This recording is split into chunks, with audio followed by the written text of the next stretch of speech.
Assalamualaikum warahmatullahi wabarakatuh. Halo semuanya, kenalin aku Istika Nurhila Brini Malika dengan NIM 121609095 akan menjelaskan mengenai uji Qohran dan praktiknya menggunakan SPSS. Selamat menyaksikan. Nah, sebelum itu kita akan belajar dulu mengenai karakteristik data yang diuji menggunakan uji Qohran. Yang pertama, nah ini tuh merupakan perluasan dari uji MC-Nemer ya teman-teman. Terus yang kedua, bertujuan untuk mengukur ada tidaknya perbedaan pada K kelompok sampel independen. Apa sih yang dimaksud dengan K kelompok sampel independen? Ini tuh maksudnya sampelnya bisa lebih dari 2 gitu teman-teman. Terus sampel berasal dari populasi yang sama dan data observasinya berskala nominal atau ordinal dikotomi. Ordinal dikotomi itu kayak datanya tuh jawaban ya, tidak, atau setuju atau tidak setuju, yang kayak gitulah teman-teman. Nah, untuk memudahkan pemahaman materi, kita masuk ke contoh soal ya teman-teman. Jadi, seorang pengusaha kerajinan sedang mempertimbangkan untuk membeli 3 jenis rotan guna dibuat kerajinan. Pengusaha tersebut memilih sampel 15 orang pekerjanya untuk mengecek kualitas dari ketiga jenis rotan tersebut. Masing-masing pekerja dimintai mengecek dari masing-masing 3 jenis tersebut. Kepada setiap jenis rotan, tiap pekerja memberi penilaian sebagai berikut. Nah, angka 0 ini untuk kualitas rotan yang dirasa tidak memuaskan. Dan angka 1 yang kualitas rotan dirasa memuaskan. Nah, kita mau cari tahu nih, apakah ketiga jenis rotan memiliki kualitas yang relatif sama? Nah, lalu kita ke hipotesis penelitian nih, yang mana terdapat perbedaan dari ketiga jenis rotan. Maksudnya beda gitu kualitasnya dari ketiga jenis tersebut.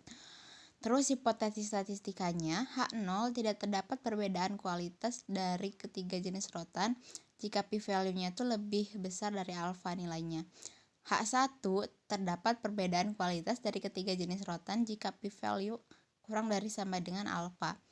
Tingkat signifikasi atau alfanya itu 5% atau 0,05 teman-teman. Ayo kita mulai ke SPSS-nya. Nah, yang pertama-tama kita ke variabel view dulu, terus bikin 3 variabel kayak gini. Lalu ganti variabel yang pertama ini ke jawaban para pekerja untuk jenis rotan A. Lalu yang variabel kedua ini merupakan jawaban pekerja untuk jenis rotan B atau yang kedua ya teman-teman. Lalu yang ketiga ini jawaban pekerja untuk jenis rotan C. Desimalnya jangan lupa kita nolin terlebih dahulu. Lalu value-nya kita tulis 0 itu kan tadi untuk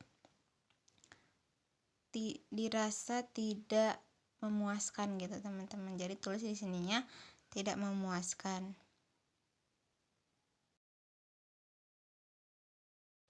Kemudian add. Lalu 1 kan tadi untuk apabila dirasa memuaskan gitu teman-teman. Add. Lalu oke. Sama kita di variabel 2 nya juga kayak gitu. 0 untuk tidak memuaskan dan 1 untuk memuaskan.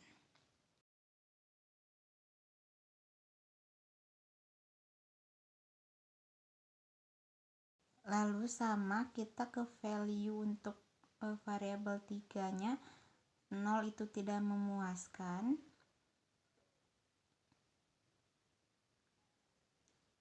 Lalu 1 untuk memuaskan teman-teman. Add lalu oke. Lalu jangan lupa untuk diganti si skalanya ke nominal semua. Kalau udah kita ke data view teman-teman. Nah, ini tuh tadi data yang udah diinput sesuai tabel yang di PPT gitu. Lalu kita ke analyze, terus pilih non-parametric test, lalu pilih K related sample.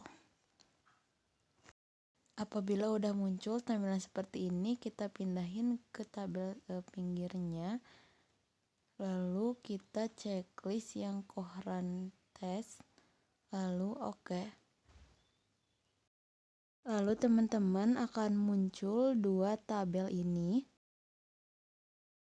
Lalu kita lihat yang tes statistik, kolom paling bawah yang asim signifikan yang nilainya 0,07. Jadi itu hasil dari ujinya, yaitu berupa nilai p-value.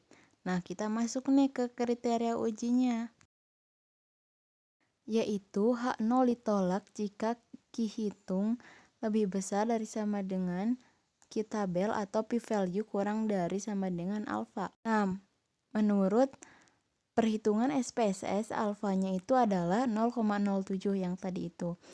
Maka dari itu dapat kita simpulkan bahwa H0 itu ditolak karena p-value kurang dari sama dengan alfa, yaitu 0,007 itu lebih kecil dari 0,05. Maka terdapat perbedaan kualitas dari ketiga jenis rotan tersebut, teman-teman. Nah, jadi itu jawabannya ya. H0 ditolak berarti H1-nya diterima, yaitu terdapat perbedaan dari ketiga jenis rotan tersebut. Nah, udah selesai deh teman-teman. Mungkin itu aja dari aku. Mohon maaf apabila dalam penyajian materi masih terdapat kesalahan, baik itu dari segi kontennya, terus tadi saat pekerjaan SPSS apabila terjadi kesalahan, saya mohon maaf yang sebesar-besarnya. Mudah-mudahan itu bisa diperbaiki di masa yang akan datang. Mungkin segitu aja teman-teman. Wabillahi taufiq wal hidayah. Wassalamualaikum warahmatullahi wabarakatuh. Terima kasih udah nonton, semoga bermanfaat.